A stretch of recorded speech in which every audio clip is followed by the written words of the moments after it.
Este podcast é um oferecimento de Julieste Logística, há mais de uma década transportando 27 32 28 05 86.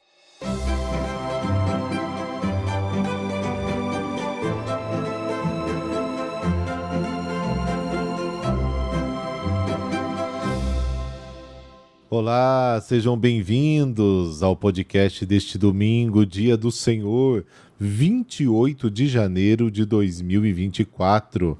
Estamos no quarto domingo do tempo comum.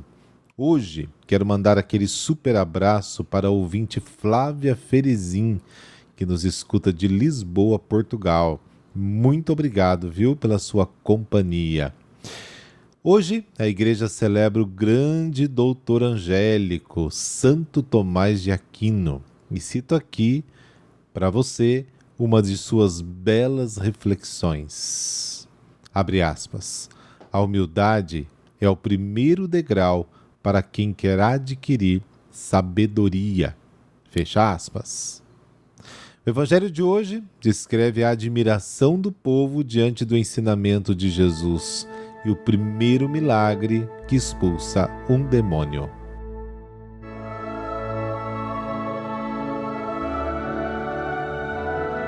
Pelo sinal da Santa Cruz, livrai-nos Deus, nosso Senhor, dos nossos inimigos.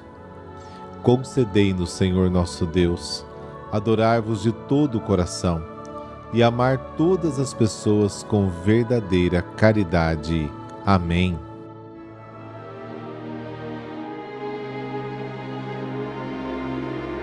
Marcos, capítulo 1, versículos de 21 a 28. O Senhor esteja convosco, Ele está no meio de nós. Proclamação do Evangelho de Jesus Cristo segundo Marcos. Glória a vós, Senhor. Na cidade de Cafarnaum, num dia de sábado, Jesus entrou na sinagoga e começou a ensinar. Todos ficavam admirados com o seu ensinamento, pois ensinava como quem tem autoridade e não como os mestres da lei. Estava então na sinagoga um homem possuído por um espírito mau.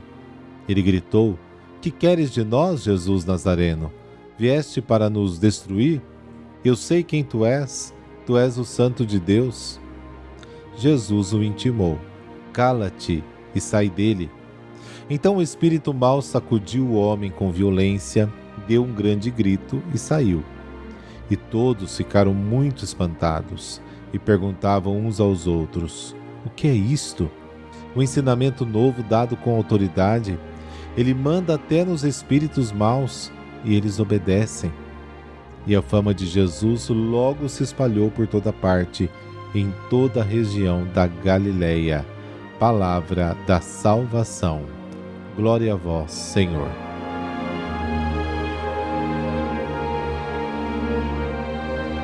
Se você ouviu o Evangelho de ontem no podcast, você percebe que há uma grande semelhança com o Evangelho de hoje. O de ontem, Jesus cala a tempestade, hoje Jesus cala os demônios. E as mesmas palavras de admiração são dadas quando Jesus acalma a tempestade e quando Jesus então realiza essa expulsão demoníaca. Então, os dois evangelhos estão muito relacionados. A atividade de Jesus se concreta num dia em Cafarnaum, depois a sua missão se estende para toda a Galileia. O dia de Cafarnaum é o pequeno modelo de como será todo o ministério de Jesus, que resumimos desta forma: Jesus ensina, expulsa demônios, cura os enfermos, ora. Este é o ritmo fundamental da vida de Jesus: atividade e oração. A atividade de Jesus inclui dois elementos: palavras e obras. Marcos ele gosta especialmente de destacar o poder e a autoridade com que Jesus fala e age. E ele se apresenta dessa forma: uma força sobre-humana, uma compaixão que se aproxima de cada pessoa, pobre, doente, pecador. Jesus encontra os homens do seu tempo onde eles normalmente estão enquanto celebram o sábado ou se dedicam às suas ocupações. Ele os aproxima das situações em que se encontram, atormentados internamente, afetados pela doença, imersos na tristeza, na miséria. O poder de Jesus se manifesta na sinagoga, depois na casa, depois na porta da cidade. Todo o espaço, sagrado ou não, é preenchido pela sua presença. Espírito imundo. A Bíblia define como impuro, e impuro tudo que se opõe à santidade divina. Os demônios são forças de oposição à ação de Deus, por isso são chamados de impuros. A proclamação do Evangelho desencadeia a guerra. Há um contraste claro e irredutível entre Jesus e Satanás.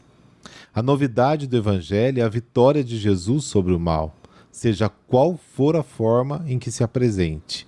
O mal não vem apenas do homem. Dentro dele, sim, existe um inquilino que o degrada e destrói, e Jesus veio para expulsá-lo. Sem Cristo, estamos todos à mercê das forças do mal e incapazes de entrar em comunhão com Deus, mesmo estando na sinagoga. A religião que salva não é a prática de um culto ou a presença material em lugares sagrados ou simplesmente o cumprimento de um preceito, mas é o encontro pessoal com Cristo, o Santo de Deus. Este título revela a verdadeira identidade de Jesus e a sua autoridade divina. O Santo de Deus é o adversário declarado do pecado, que só Deus pode desmascarar e perdoar. Após a cura do endemoniado, o espanto de todos se manifesta em forma de coral. O acontecimento é provocativo, porque Jesus não agiu como os exorcistas do seu tempo, com feitiços ou fórmulas mágicas, mas apenas com a sua palavra potente. Jesus liberta do poder de Satanás. Mas estarão os homens dispostos a aceitar a liberdade de Cristo?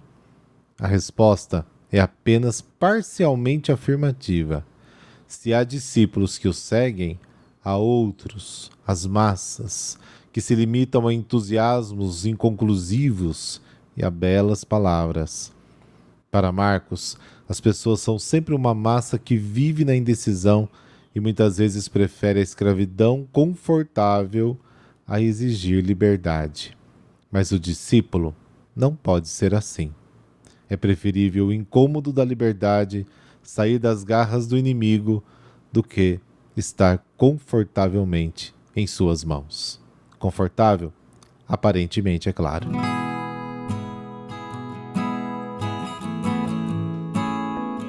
Santo Tomás de Aquino. Ele é o protetor, o intercessor das escolas públicas, dos estudantes, dos professores.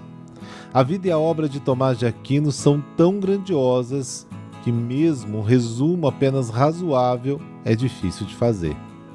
Viajou muito, conseguindo ainda assim escrever extraordinariamente em quantidade e principalmente em qualidade. Professor, pregador, filósofo, teólogo, consultor, conselheiro brilhante, recebeu ainda a graça de visões e da levitação. São Tomás de Aquino deixou para a Igreja principalmente a síntese do pensamento católico.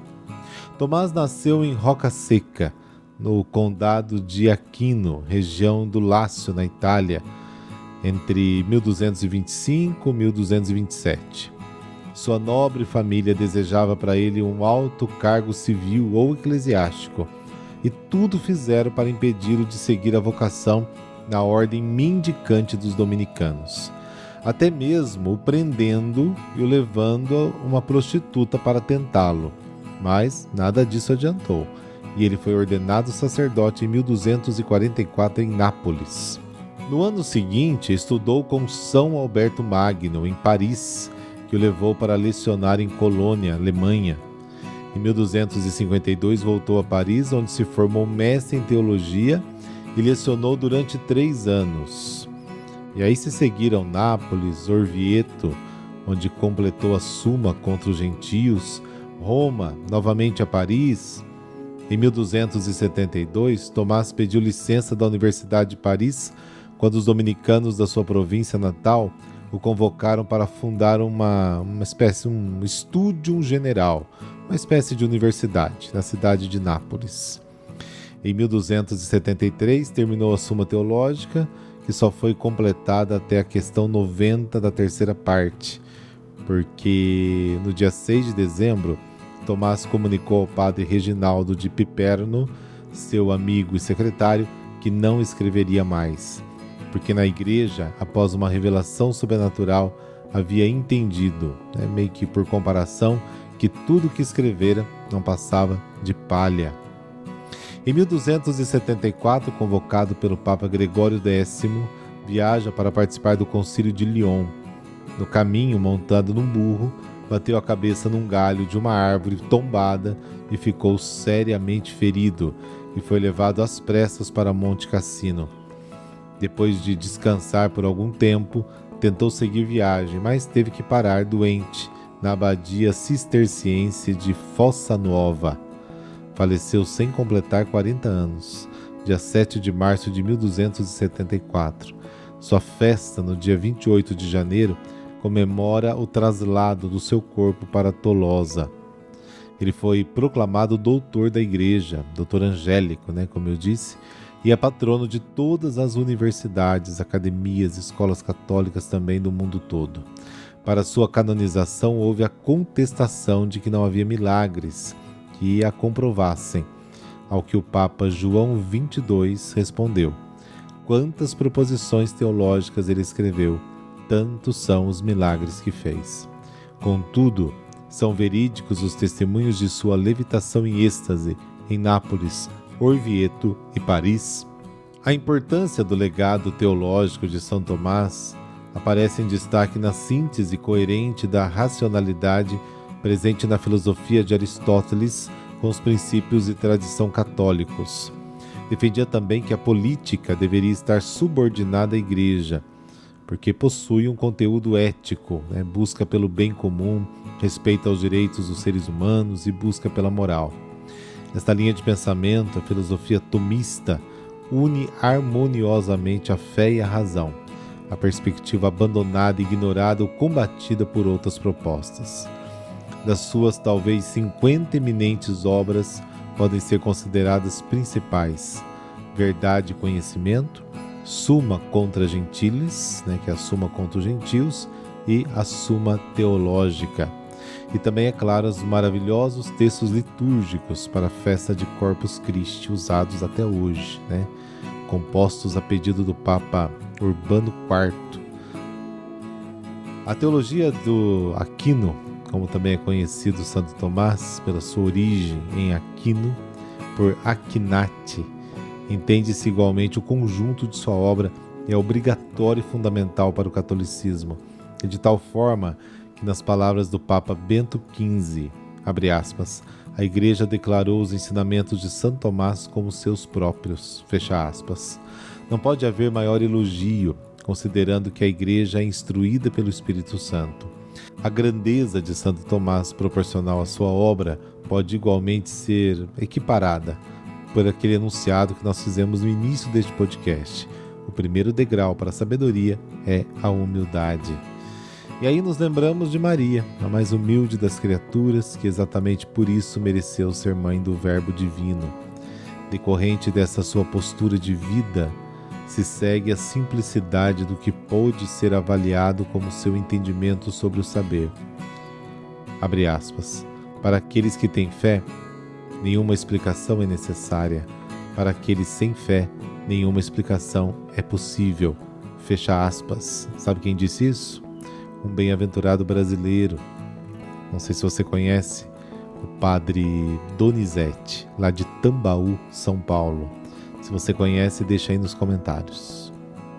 Ó Deus, que ilustrais a vossa igreja com a admirável erudição de Santo Tomás, vosso confessor, e a fecundais pela santidade das suas obras, concedei-nos a graça, vos pedimos, de penetrar com inteligência no que ele ensinou, imitando, fazer o que ele fez.